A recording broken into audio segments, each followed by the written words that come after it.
But we begin with new details in the case against Jennifer Crumbley. Thanks so much for joining us at noon. I'm Kiara Hay. The mother of the convicted Oxford school shooter is back in court for day 2 of her trial. She's facing 4 counts of involuntary manslaughter for the deaths of Hannah St. Juliana, Tate Muir, Madison Baldwin, and Justin Schilling. 7 Action News reporter Whitney Burney has been following this trial, and she joins us live from inside the newsroom. So Whitney, what are you hearing from testimony today? Well, Kiara, yesterday was an extremely emotional first day, and today is certainly no different. This morning started with the prosecution and defense arguing about whether the shooter's psychiatrist would be allowed to testify to the shooter's medical records. Additionally, the 2 sides disagreed on whether the shooter himself could be called as a witness, despite his attorneys saying he will invoke the 5th Amendment. Testimony started with Edward Wagrowski, a former computer crimes investigator with the Oakland County Sheriff's Office.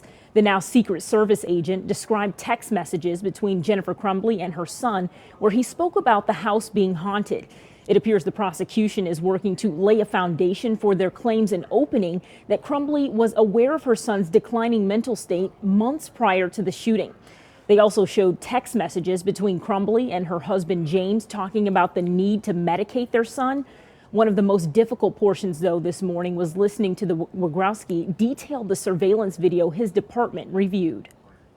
He comes out of the bathroom with a proud chest, with his almost like his shoulders were back, like he looked excited.